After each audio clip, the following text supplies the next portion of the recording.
اعوذ باللہ من الشیطان الرجیم بسم اللہ الرحمن الرحیم حامدا و مصلیٰ اما بعد۔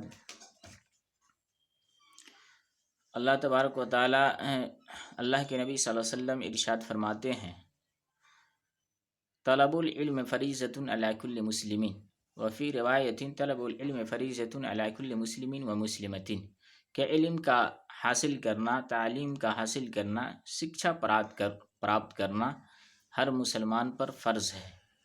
اس لیے ہمیں تعلیم سے روشناس ہونا انتہائی ضروری ہے۔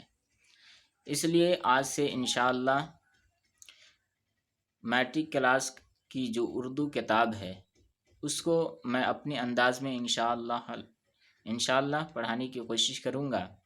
سب سے پہلے اس کتاب کو دو اصناف میں بانٹا گیا ہے، پہلا ہے نثر اور دوسرا ہے شاعری۔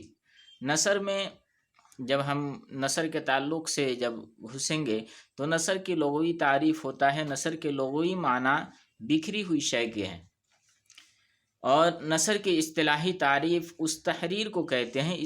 اصطلاح میں نثر اس تحریر کو کہتے ہیں جو منظوم نہ ہو بلکہ عام گفتگو کی طرح لکھی جائے، اسے نثر کہتے ہیں۔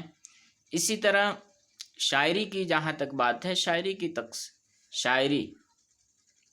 شاعری آپ جانتے ہی ہیں، جو موزون ہو، جو عروض پہ آدھارت ہو، عروض پہ لکھی گئی ہو، جو عروض کے حساب سے لکھی گئی ہو، جس کے تعریف اگر دیکھیں گے تو خیالات و جذبات، اقدار و روایات، مدح و ذم، حالات و واقعات وغیرہ کو غیر معمولی